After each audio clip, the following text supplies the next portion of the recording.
Subscribe our channel, press bell icon for new updates and share videos your contacts.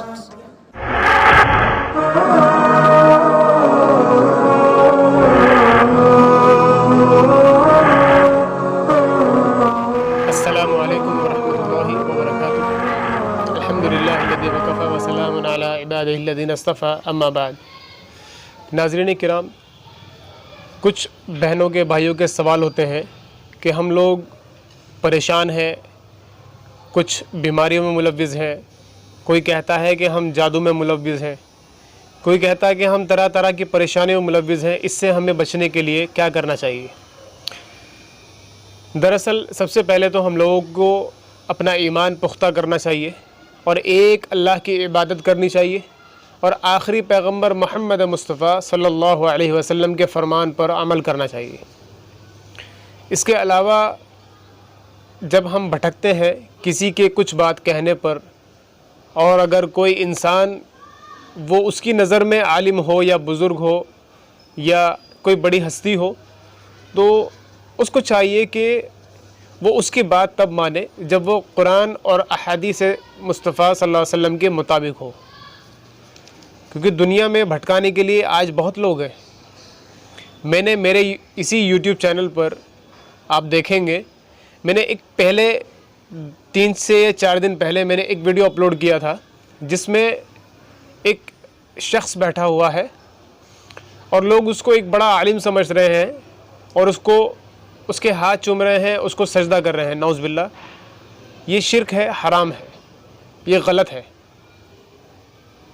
سب سے پہلے تو ہمیں اپنے آپ کو پختہ کرنا ہے ایک اللہ کی وحدانیت پر، اور شرک سے بچنا ہے، اور تمام بدعتوں اور خرافات سے بچنا ہے۔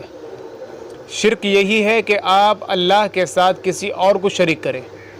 اس انسان کے سامنے جو سجدہ کیا جا رہا ہے یا اس کے جو ہاتھ چومے جا رہے ہیں، یہ سمجھیے کہ کیا وہ انسان اس چیز کے لائق ہے کہ وہ آپ کو کچھ دے سکے؟ نہیں، بلکہ اللہ رب العالمین ہی ہے جو ان تمام پریشانیوں کا حل قرآن اور احادیث نبوی میں بتا چکا ہے۔ ایک اللہ ہے جو ہمیں دینے والا ہے، ایک اللہ ہے جو ہمیں پالنے والا ہے، صرف ایک اللہ رب العالمین ہے جو ہمیں اس دنیا میں پیدا کیا ہے اور ہمارا حساب و کتاب کرنے والا ہے۔ میں سوال کرنا چاہتا ہوں آپ سے کہ آپ جن بزرگوں کو یا جن لوگوں کو پوجتے ہیں، وہ ہاتھ چومنے کی شکل میں ہو یا ان کو سجدہ کرنے کی شکل میں ہو یا ان کی تعظیم ہو، کیا وہ آپ کو آخرت میں بچا پائیں گے؟ ہرگز نہیں۔ ہر انسان کے زبان سے یہی نکلے گا کہ نہیں، اس وقت تو اللہ رب العالمین بچانے والا ہوگا۔ اس وقت بھی اللہ رب العالمین بچانے والا ہے، اور آج اس دنیا میں بھی آپ کو اللہ رب العالمین برائیوں سے اور فتنوں سے بچانے والا ہے۔ لیکن اصل مقصد یہ ہے کہ آپ کو اللہ کی بات کو ماننا ہے اور آخری پیغمبر محمد مصطفیٰ صلی اللہ علیہ وسلم کی بات کو ماننا ہے۔ اس کے لیے ایک آپ سب سے اہم کام کیجئے، نماز کی پابندی کیجئے، توحید پر قائم رہیے، ایک اللہ کی عبادت کیجئے، اپنے ساتھ اس چیز کا خیال رکھیے کہ ہم اللہ کے علاوہ کسی کو شریک نہ کریں، اور جو سنتیں ہوتی ہیں محمد صلی اللہ علیہ وسلم کی، ہم ان کو چھوٹا سمجھتے ہیں، وہ چھوٹا مت سمجھیے۔ اللہ کے نبی صلی اللہ علیہ وسلم کی ہر سنت بڑی سنت ہے، اور ہر سنت پر آپ کو سب سے زیادہ فضیلتیں ملتی ہیں، ہر سنت پر آپ کو ثواب ملتے ہیں۔ اللہ کے نبی کی بات بھی اللہ کی بات ہے، اس لیے سنت کو کم نہ سمجھیں، ہر سنت پر عمل کریں، اور نماز کی پابندی ایسی کیجئے کہ نماز آپ سے ترک نہ ہو، یعنی نماز آپ سے نہ چھوٹے۔ ہر نماز کو پابندی سے پڑھیے، اور ان کے ساتھ ساتھ نفل نمازوں کا بھی اہتمام کیجئے، اس کے ساتھ ساتھ تہجد نماز کا بھی آپ اہتمام کیجئے، اور اللہ رب العالمین سے گڑ گڑائیے، اس سے مانگیے، وہی آپ کو دینے والا ہے، اس کے علاوہ آپ کو کوئی دینے والا نہیں ہے۔ میں آپ لوگوں سے دلی درخواست کرتا ہوں، آپ سے گزارش کرتا ہوں کہ آپ لوگ بھٹکنے سے بچیے اور قرآن کو ترجمے سے پڑھیے، اس پر عمل کیجئے، انشاءاللہ آپ لوگ صحیح راستہ لے پائیں گے۔ آپ کو انشاءاللہ اللہ رب العالمین صحیح راستہ دکھا دے گا۔ اس کے ساتھ آپ یہ بھی کیجئے کہ آپ ہر فرض نماز کے بعد ذکر و اذکار کیجئے۔ یہ اللہ کے نبی صلی اللہ علیہ وسلم کی سنت ہے، یہ اللہ کا فرمان ہے، اور ان ذکر و اذکار سے ہم برائیوں سے بھی بچتے ہیں، پریشانیوں سے بھی بچتے ہیں، بیماریوں سے بھی بچتے ہیں۔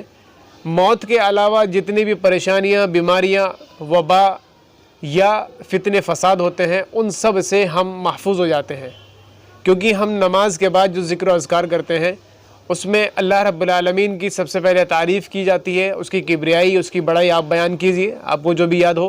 ہم انشاءاللہ اپنی اس ویڈیو کی ڈسکرپشن میں آپ کو PDF کا لنک دیں گے، آپ وہاں سے انشاءاللہ اس PDF کو کلک کرنے کے بعد جتنے اذکار ہوتے ہیں نماز کے بعد کے، ہم وہاں انشاءاللہ اس کو لکھیں گے، مینشن کریں گے، آپ وہاں سے ان کو حاصل کر سکتے ہیں۔ یہ ذکر و اذکار آپ کو بچائیں گے، تمام فتنوں سے محفوظ رکھیں گے، برائیوں سے محفوظ رکھیں گے، برے وقت سے، بری بیماریوں سے، چھوٹی بڑی بیماریوں سے، اور شیطان کے ہتھ کنڈوں سے، جنوں میں برے جن ہوتے ہیں ان کے ہتھ کنڈوں سے آپ کو انشاءاللہ محفوظ رکھیں گے۔ یہ میری درخواست ہے آپ سے، آپ انشاءاللہ قرآن حدیث پر پختگی سے عمل کیجئے، بھٹکنے سے بچیے۔ جو لوگ گمراہ کر رہے ہیں، جو لوگ آپ کو بھٹکا رہے ہیں، ان سے آپ فیض حاصل کرنے کی امید مت رکھیے۔ اللہ رب العالمین ہی کافی ہے ہم لوگوں کے لیے، کیونکہ ہم ایمان لائے ہیں اللہ پر اور آخری پیغمبر محمد صلی اللہ علیہ وسلم پر۔ آپ کو سمجھنا چاہیے کہ اب ہمارے لیے، ہماری اگر ہدایت کا کوئی راستہ ہے تو وہ اللہ کا کلام ہے اور محمد صلی اللہ علیہ وسلم کا فرمان ہے۔ ہم اللہ سے دعا کرتے ہیں کہ اللہ رب العالمین ہم سب کو تمام فتنہ فساد سے، برے وقت سے، بری جگہ سے، شیطان کے تمام ہتھ کنڈوں سے اور بری موت سے اور اچانک موت سے ہماری حفاظت کرے، آمین۔ اور اللہ رب العالمین ہم لوگوں کو، ہم ایمان والوں کو توحید پر قائم رکھے اور توحید پر ہمارا خاتمہ کرے، آمین۔ السلام علیکم ورحمۃ اللہ وبرکاتہ۔